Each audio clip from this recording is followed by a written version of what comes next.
আমার immediately doctor চাই, immediately আমার ডক্টর লাগবে। ডক্টর লাগবে বটে, কিন্তু তুমি ওখান থেকে বেরোবে কি করে? আমি জানি না আমি কিভাবে বেরোবো, কিন্তু আমাকে বেরোতেই হবে। It's very painful, I can't take the pain. কিন্তু তুমি যখন নিচে পড়ছিলে সেই সময় আমরা সেখানে। আমি জানি তোমরা সেখানে কি করেছিলে, অ্যান্ড থ্যাঙ্কস ফর দ্যাট।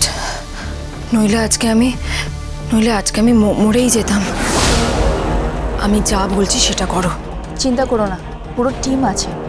তুমি এক কাজ করো, তুমি ক্যাব ধরে বেরিয়ে এসো। কিন্তু কিন্তু তোমার বুলেট লাগেনি, বুলেটটা লাগেনি। মানে বুলেটটা লাগেনি, কিন্তু বুলেটটা মারলো কে সেটা দেখতে পেলাম না। কোনো অফিসার ছিল নাকি কোনো ক্রিমিনাল? আচ্ছা শোনো, যেটা পাওয়ার কথা ছিল সেটা পেয়ে গেছি আমরা। বিজিতকে আমরা তুলে নিতে পারবো। কিন্তু কিন্তু আমার হাজবেন্ড কি কোনোভাবে জানে যে আমি ওখান থেকে পড়ে গেছিলাম, বা আমাকে কেউ শ্যুট করেছিল, বা আমার গুলি লেগেছে? কিছু জানেও না, সেটা জানা সম্ভব না। কেন? কারণ যে মুহূর্তে তুমি পড়েছো সেই মুহূর্তে আমাদের ফোর্স দিয়ে। থাক থাক এসব কথাবার্তা। থাকবে কেন? থাকবে কেন? যদি নিচে গিয়ে পড়তাম তাহলে কি হতো জানো? জানি, কিন্তু তার আগেই তো তোমাকে। প্লিজ প্লিজ এখন থাক ওসব কথা, পরে ফোন করছি।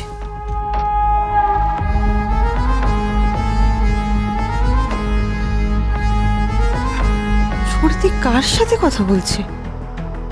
কি নিয়ে কথা বলছে? ছর্দির হলোটা কি? জিজুরি বা কি হলো? অদ্ভুত লাগছে দুজনকে।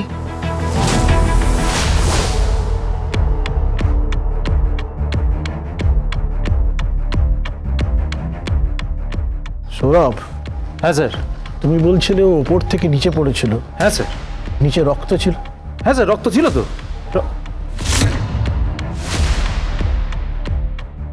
এ কি, রক্ত তো নেই?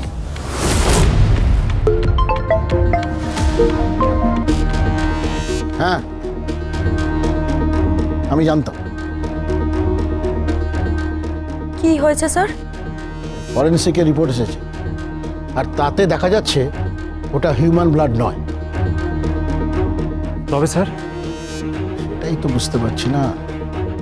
তার মানে ওপর থেকে যদি কেউ পড়ে। হ্যাঁ স্যার, স্যার ওপর থেকেই পড়েছিল স্যার। কিন্তু এই অ্যাঙ্গেল থেকে তোমরা দেখতে পারো না নিচে কেউ পড়েছিল কি। তার আগেই হয়তো কোনো নেট বা রোপ ইউজ করেছে, বা অন্য। স্যার স্যার কি বলতে চাইছেন আপনি? বলতে চাইছি তটিনী মনে হয় এক্সপার্ট এসব ব্যাপারে, আর কোনো একটা স্পেশাল টিম কাজ করছে। কিন্তু স্যার যাকে গুলি করেছে সে কি ক্রিমিনাল, নাকি এক্সপার্ট টিমের কেউ, নাকি অন্য কোনো এজেন্সি স্যার? খবর চলে আসবে, চিন্তা করো না ব্রাদার, খবরটা খুঁজে বার করবই। মা, পরশুরামের গানটা কোথায়? পরশুরামের কাছেই আছে। কটা শ্যুট করেছিল? একটাই শ্যুট করেছিল। তুমি জানলে কি করে?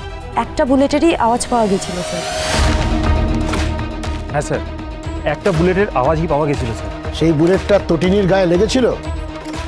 পরশুরামের লক্ষ্য কখনো ভুল হয় না, নির্ভুল লক্ষ্য হয় হয়। কখন স্যার? যখন সামনে নিজের স্ত্রীকে দেখে অনেকেরই লক্ষ্য ভুল হয়ে যায়। এখন প্রশ্ন হচ্ছে, স্ত্রীকে দেখার আগে গুলিটা বেরিয়েছিল নাকি গুলিটা বেরোনোর পর স্ত্রীকে দেখেছে? স্ত্রীকে দেখার আগে গুলিটা বেরিয়ে থাকলে তাহলে অবভিয়াসলি সেটা তটিনীর গায়ে লাগে, আর তটিনীকে দেখার পর যদি গুলি বেরিয়ে থাকে সেক্ষেত্রে সেটা তটিনীর গায়ে লাগবে না। খাই দাবে ব্লাডটা কে রাখলো?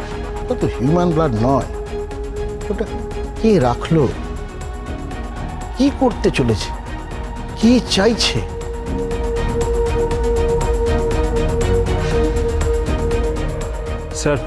স্যার টাইম নেই স্যার, একটু পরেই বিজিতের বরের গাড়ি বেরিয়ে পড়বে, মুখার্জি বাড়িতে ঢুকবে স্যার। বরযাত্রীর গাড়ি করে ঢুকবে, কিন্তু বেরোবে প্রিজন ভ্যান।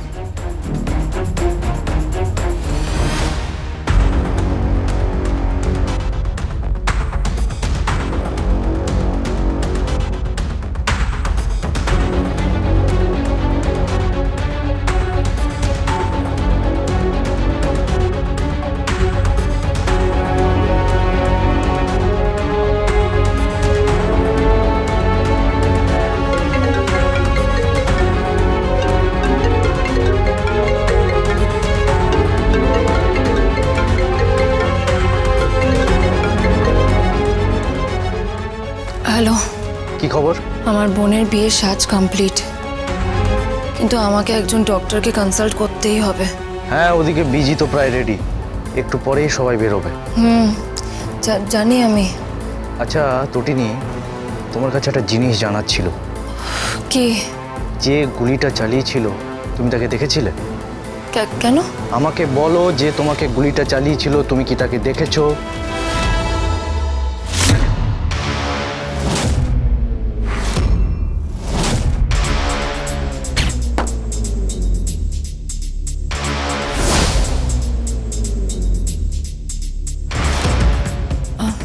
না, আমি খেয়াল করিনি। আমরাও সেই অফিসারটিকে খুঁজছি, তুমি একটুও খেয়াল করোনি? না, কিন্তু কিন্তু তার খোঁজ করছো কেন? আমরা ওকে পেলে শুট করে দেবো।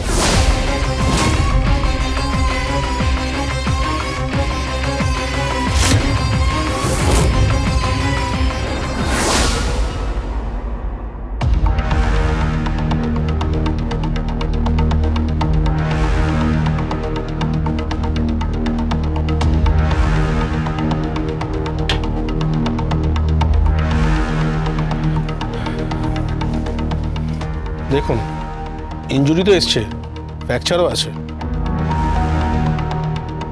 আপনি কি করেন? বাড়ির বউ? সত্যি বাড়ির বউদের সহ্য ক্ষমতা আছে? এইভাবে একটা ফ্র্যাকচার নিয়ে আপনি চলাফেরা করছেন, কিন্তু পড়লেন কিভাবে?